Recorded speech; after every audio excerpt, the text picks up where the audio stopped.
அஸ்ஸலாமு அலைக்கும் friends, welcome to my channel. இந்த வீடியோவில் சிக்கன் கிரேவி எப்படி பண்ணுறதுன்னு தான் பார்க்க போகிறோம். நான் அதுக்காக 1/2 கிலோ சிக்கன் க்ளீன் பண்ணி எடுத்து வச்சுருக்கேன். ஃபஸ்ட்டு நம்ம மேரினேஷன் பண்ணிக்கலாம். அதுக்காக நான் 1/4 டீஸ்பூன் மஞ்சள்தூள் சேர்த்துருக்கேன். கூடவே 1 டீஸ்பூன் மல்லித்தூள், 1 டீஸ்பூன் மிளகாய்த்தூள், ஒரு 1/2 டீஸ்பூன் கரம் மசாலா, தேவையான அளவு உப்பு, இஞ்சி பூண்டு பேஸ்ட் 1 டேபிள் ஸ்பூன், தயிர் ஒரு 2 டேபிள் ஸ்பூன் சேர்த்திக்க போகிறேன்.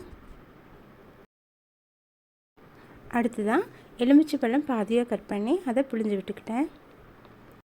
கூடவே 1/4 டீஸ்பூன் பெப்பரும் ஆட் பண்ணிட்டேன். இப்போ இது எல்லாத்தையும் சேர்த்து நல்லா கலந்து வச்சிடலாம். மசாலா நல்லா ஃபுல்லாக ஸ்ப்ரெட் ஆகிற மாதிரி கலந்து வச்சிடலாம். ஒரு 1 hour அப்படியே இருக்கட்டும். நெக்ஸ்ட்டு ஒரு பேன் எடுத்துக்கலாம். அதில் பட்டை, கிராம்பு, ஏலக்காய் சேர்த்திக்கலாம்.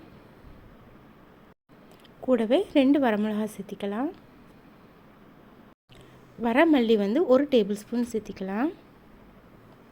பெப்பர் அதாவது குருமிளகு 1 table spoon, jeera 1 table spoon. இதெல்லாம் சேர்த்து ட்ரையாக வறுக்கலாம். இதெல்லாம் நல்லா வறுப்பட்டு ஆறுனதுக்கப்புறமா பவுடராக பண்ணிக்கலாம். அடுத்ததாக ஒரு கடாய் எடுத்துகிட்டு 2 டேபிள் ஸ்பூன் தேங்காய் எண்ணெய் ஆட் பண்ணிக்கலாம். எண்ணெய் லைட்டாக சூடானதும் 1 டீஸ்பூன் ஜீரகம், ஒரு 2 பெரிய வெங்காயம் தின் ஸ்லைஸஸாக கட் பண்ணி வச்சுருக்கேன், அதையும் சேர்த்திக்கலாம்.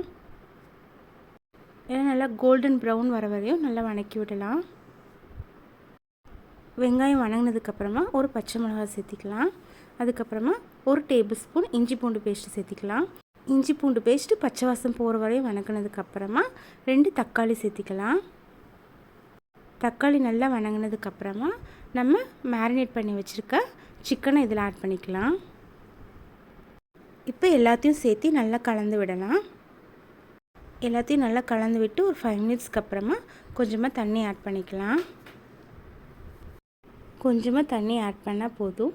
கறியிலே நல்லா தண்ணி விடும். நல்லா சுருளை அந்த தண்ணியிலே வேக விடலாம். அதுக்கப்புறமா நம்ம ரெடி பண்ணி வச்சுருக்க பவுடர் எடுத்து இதில் ஆட் பண்ணிக்கலாம்.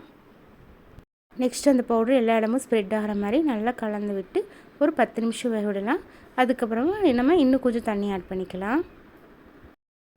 தண்ணி ஆட் பண்ணிவிட்டு உப்பு காரமெல்லாம் நல்லா செக் பண்ணிவிட்டு மூடி போட்டு ஒரு 15 நிமிஷம் வரை வேக விடலாம்.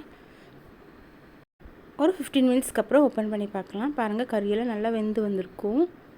நம்மளுக்கு கிரேவி திக்காக வேணும்னா சிம்மில் 5 மினிட்ஸ் வச்சு நல்லா இந்த மாதிரி திருப்பி விட்டோன்னா இன்னும் நல்லா திக்காகும்.